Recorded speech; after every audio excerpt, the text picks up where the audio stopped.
Some of these tracks, I've heard them so many times, still they can give me that feeling, and this is definitely up there, one of the best tracks in dance music history probably. Even Fatboy Slim himself says that it still gives him goosebumps at times. The lyrics, right here, right now, in a way it's like so simple, but it brings you into the moment. It stops you from being distracted. Absolute classic. But how exactly was it made? It's easy, right? You just loop a little bit and you put some beats on it and that's all there is to it. Well, I kind of thought this tune was a bit more simple than it was.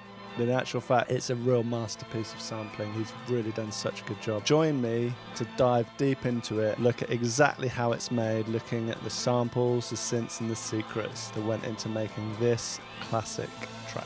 If you check Trustee Who Sampled, we've got basically one main tune, Ashes, the Rain and I by Joe Walsh and the James Gang. And there's actually a nice video of Fatboy Slim talking about why he made the track. He was looking at some top 10 and the top track was Unfinished Sympathy by Massive Attack, and he was thinking like, why is that such a big tune? And he was thinking, it's the strings, so he wanted to make something with big triumphant strings. I think he definitely achieved his objective. But if you listen to the track, you wouldn't immediately think, oh yeah, this is going to become this triumphant dance track. So let's have just a quick listen to the track itself, because it's all really, apart from some other bits which I'll come to, coming from this. To ashes, the rain's turning colder, finding tomorrow the ashes, the rain and then later on in the track you get the strings.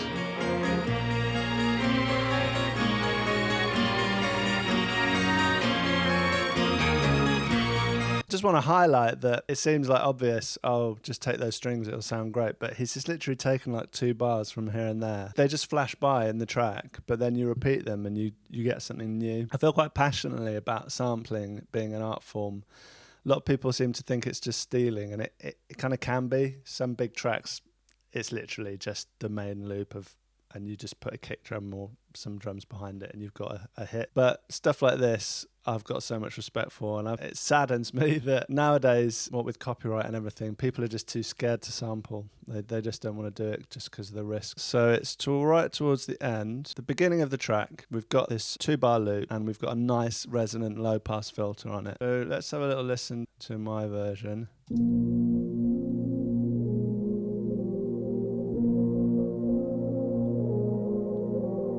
We've got this loop. Let me turn off the filter for a second so you can hear the loop. Let's listen to a little bit beyond the loop.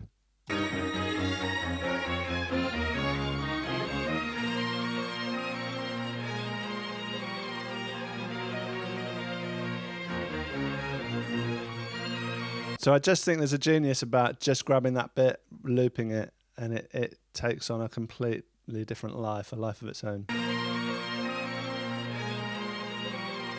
Basically, we've just got this nice resonant filter on it and it's slowly coming up, so we get this effect.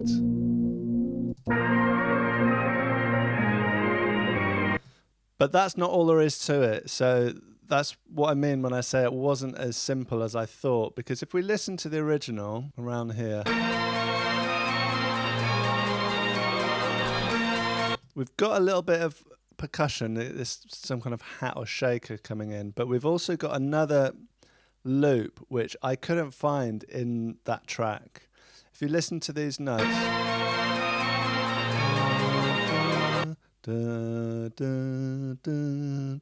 so here I've layered it with this, and if I take the filter off, so I think it sounds okay together. But it's not quite the same if we listen to the original again.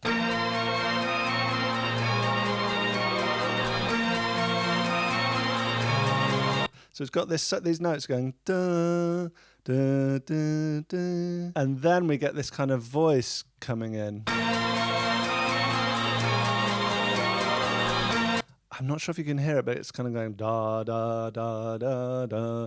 So I did a quite crude representation of that using this CMI V, which is an emulation of a Fairlight, which is one of the first samplers, if not the first. I just got this voice patch and it's going like this. And it sounds terrible, and actually I don't think that's right. I think this pattern that I made should be all the way through. So let's listen to this one. And it sounds awful on its own, but buried in the mix a bit, it gives a bit of a flavour.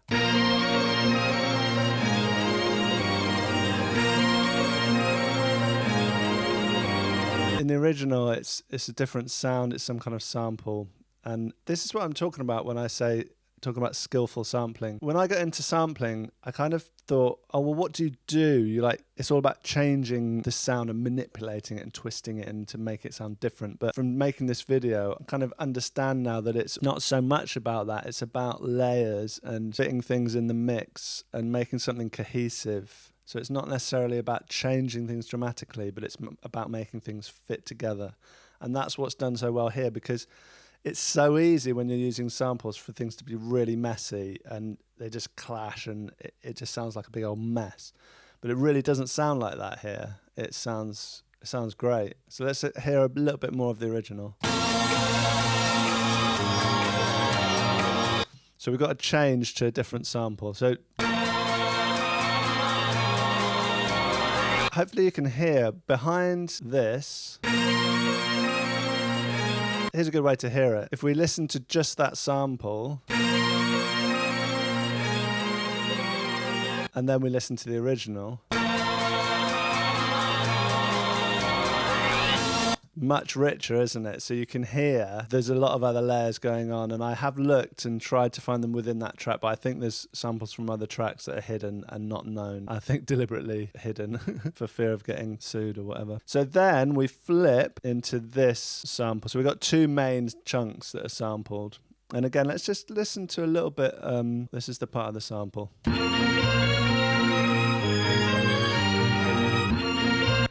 But then if we just listen to it with a bit of context, like in the tune.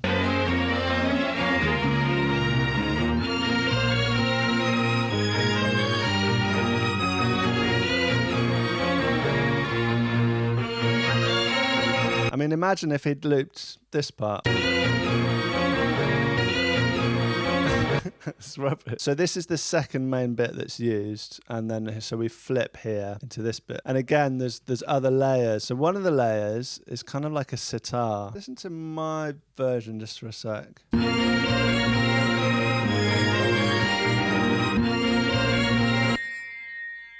So mine isn't quite right, but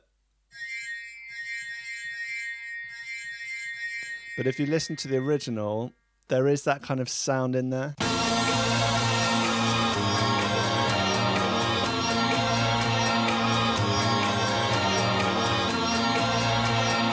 I mean, it's just brilliant, isn't it? We build up for 32 bars, and then instead of dropping, then we drop in with the iconic vocal. Here, right now, right here, right now, right here, right now. This is from the film Strange Days. It's on Who Sampled. What I did is I chopped it up. Yeah, so I'm obviously using different technology, so I do things slightly differently. What I think he would have done is chop these bits out. So I've just used Ableton Simpler with the slice mode, and that's given me... Right here, right now, right here, right now, right here, right now.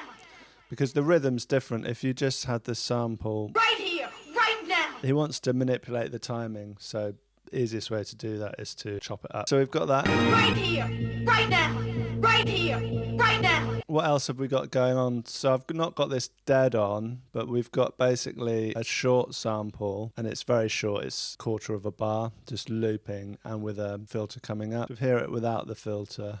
Here, right. And then we have another bit coming in, even shorter, from a different part. And I've just done a volume automation in with a utility.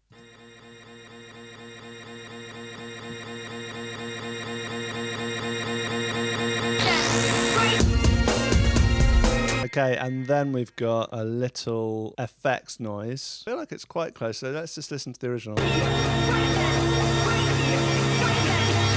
So we've got a few things going on. We've got the right here, right now. We've got the rising samples. And we've got this. So I've got this sound.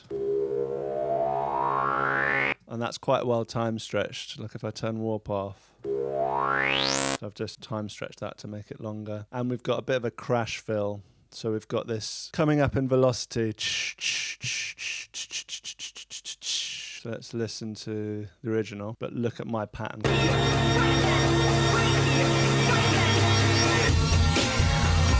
The other thing to note about the crash is that it's panned fully to the left, and that's quite an interesting thing about the mix of this.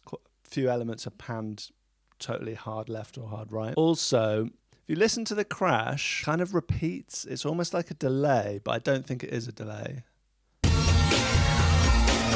And actually, what we can do, I can just play one side, so I think the left. So now you should hear that in the middle. And just focus on the crash. Can you hear that? What I think that is, it's like a way of extending the length of a crash. I'm not sure this is what he did, but what I've done is basically just looped a section. So when I play the crash, and you can play with the loop time. You can make it slower. I think it's roughly like that, and then I panned it hard left. So let's have a little listen to my version and the drop. Here, right there, right here, right there, right. Cool. So we've got the sitar in, we've got a bit of a voice thing. So we've got the main loop. And we've got the drums hitting hard. And also I've got this backing it up.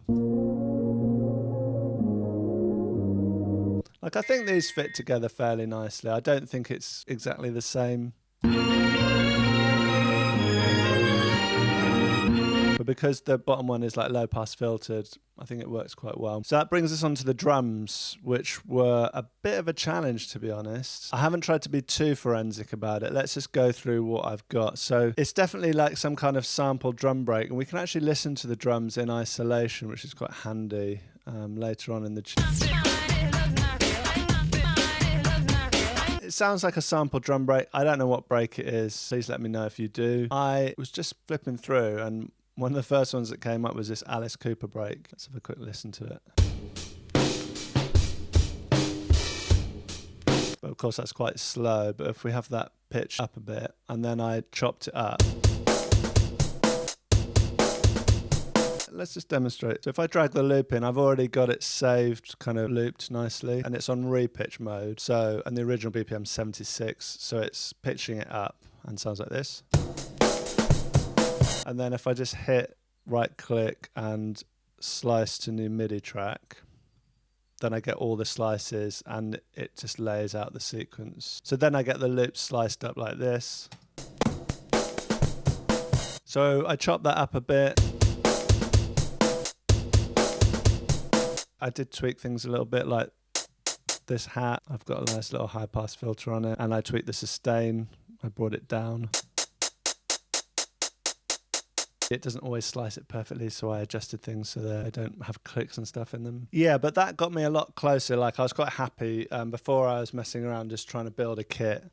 But when I had that, it was like I had something quite decent to work with. But then there's like a kick layer. So I've got this. So actually quite happy with. So I'll just talk through my process. I was just looking for kicks. I was just a young kid looking for kicks, and I did search for kick. Yeah, and I got this. And then what I did was basically the sample sounds like it's got some kind of time stretching on it. And the original, let's just listen to the original just quickly again. Got this quality to it. It's quite hard to hear it really, but what I did was I brought it in, and then I basically deliberately did like bad time stretching on it. So I hit warp and I went to texture. So that sounds okay, but then I pitched it. Because do you hear that kind of graininess? I could hear that in the kick in the original tune. So I kind of messed around with that, and then I put that into a sampler so that I could pitch it. So I've got it playing different notes. I think that's what the bass drum does. And then together, that's basically what I've got for the drums. There's a few fills. There's actually only really kind of two types of fills. The main fill that always plays is this one. And then the other main fill is just a longer snare roll, which is this.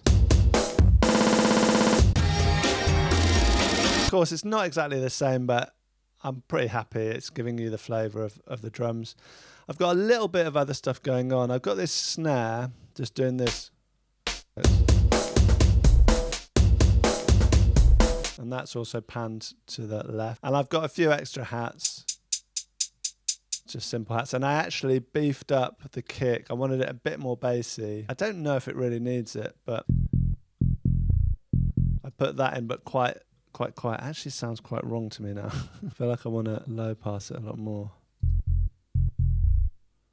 Yeah, maybe like that. So all together sounds like this. And that little snare, I was listening for it because in a drum breakdown, you can clearly hear this sound. So let me play it. And it's got this texture, and I searched through some old sample packs. I was like, let's just listen to it if I just put the utility on. It's got this. I couldn't find it. So what I ended up doing was something quite cool, some sneaky trickery. I came to here.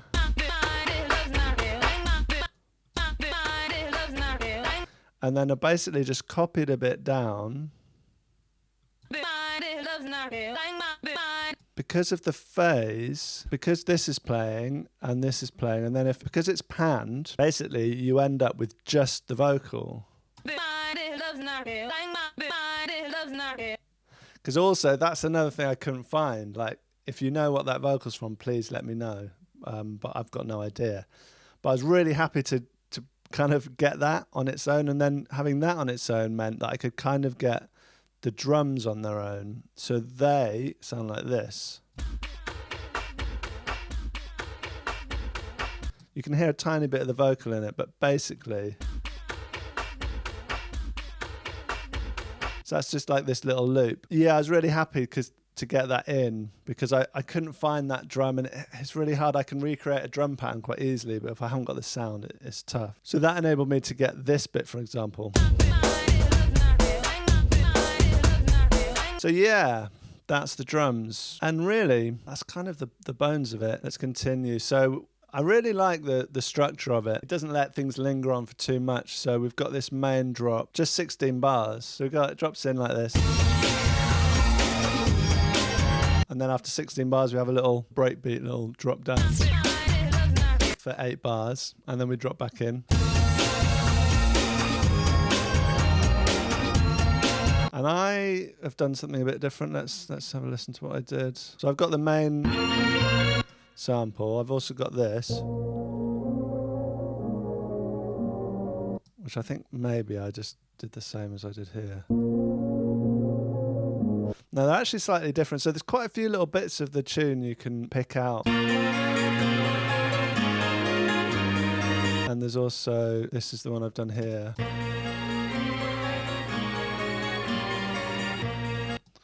And also, I've got this.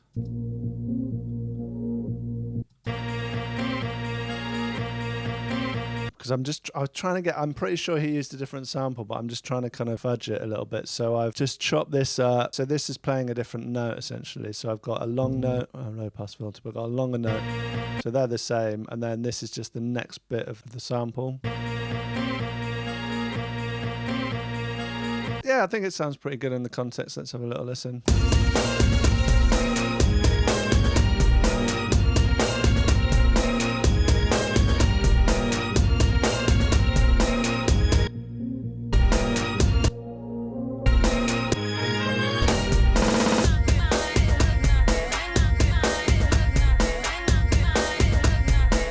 So I've got my attempt at the sitar. It's not quite, the release is a bit long, I know.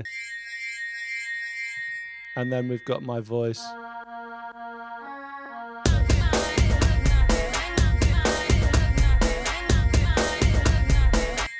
So we're flipping back and forth between these two bits.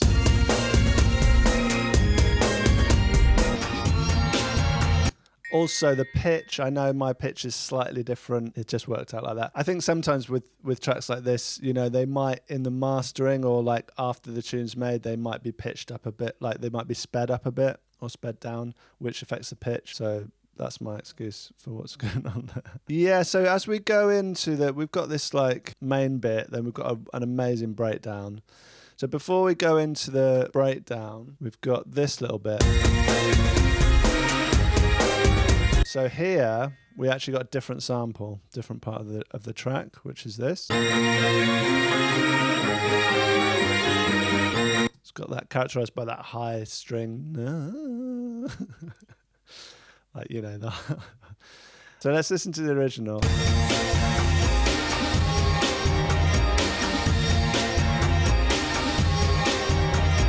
So I never noticed this, but it's got this white noise.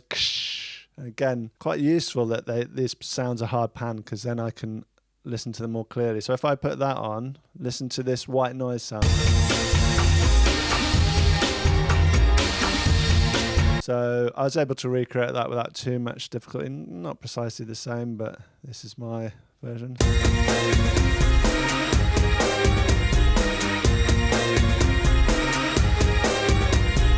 So then we've just got a little drop in just to the beat. So we're kind of being introduced for the main breakdown.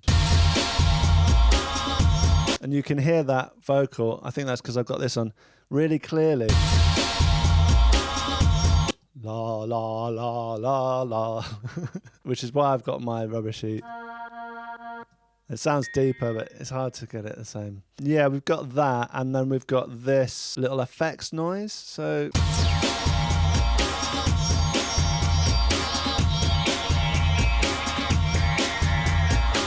kind of hard to hear, but this is wow, wow, wow, wow. So I've got this. I just did a bit of automation on it. If we listen to the original, hopefully you can hear the sound I'm trying to kind of copy.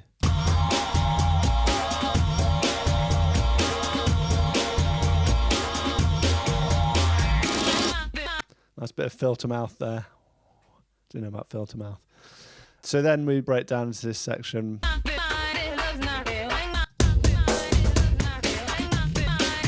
My drums are a bit loud, I know. Oh yeah, and we've just got a little bit of manipulation of this vocal here. So let's just play my version, why not? But it's...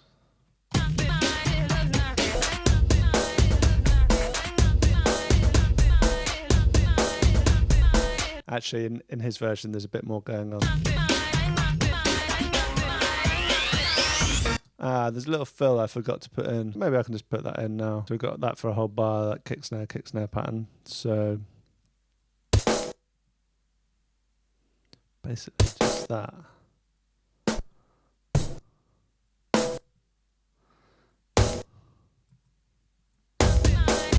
And then I just need to change it in the drum. Then we got our fill there, just here. So we just want a kick on the beats, basically.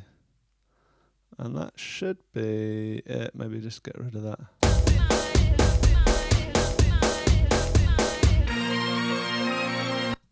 Cool. And then we go back into this intro, uplifting, swirling string sound. And you can hear it so clearly. It's teasing me. Da, da, da, da, da, da. But we got this lush build-up, breakdown, whatever you want to call it.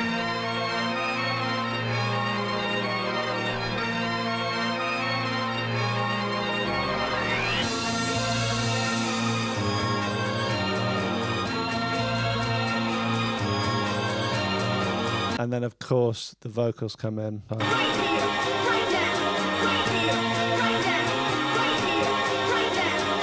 So it's also changing samples. So we've got the intro sample here.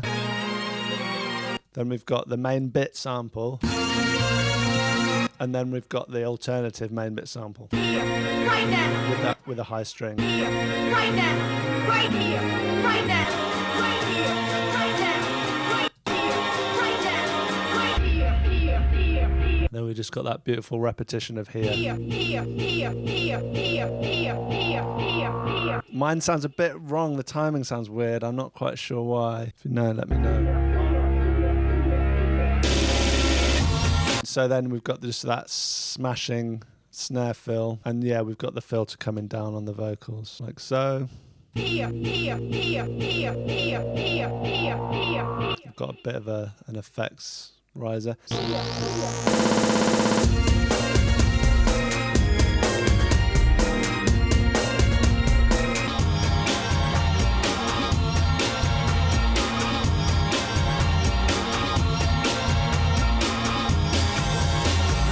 So just smashing it for the last bit, bringing in, I think that's the first time we've had those vocals, the don't vocals in the context of the main track. So it's brilliant. It's just something we haven't heard before. Then we've got these white noise smashes coming in here. And we've got the right here, right now vocals with all the other sounds, which we haven't had before.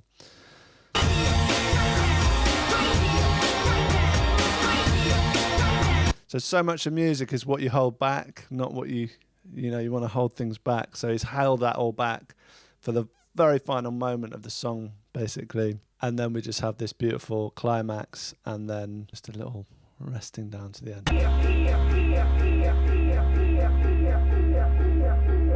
What a track. If you want to support the channel, please consider joining my Patreon. I don't get any ad revenue for this kind of video. Also, if you'd like any kind of coaching, I offer one-to-one coaching through Zoom. There's a lot to learn in music production and it can be very confusing. And sometimes it's hard even just to know what you need to focus on and what's the next step for you to improve your production. I offer a free trial, so nothing to lose. Check out my website if you're interested in that. The link is in the description. And as ever, thanks so much for watching. All the best, and I'll catch you in the next one.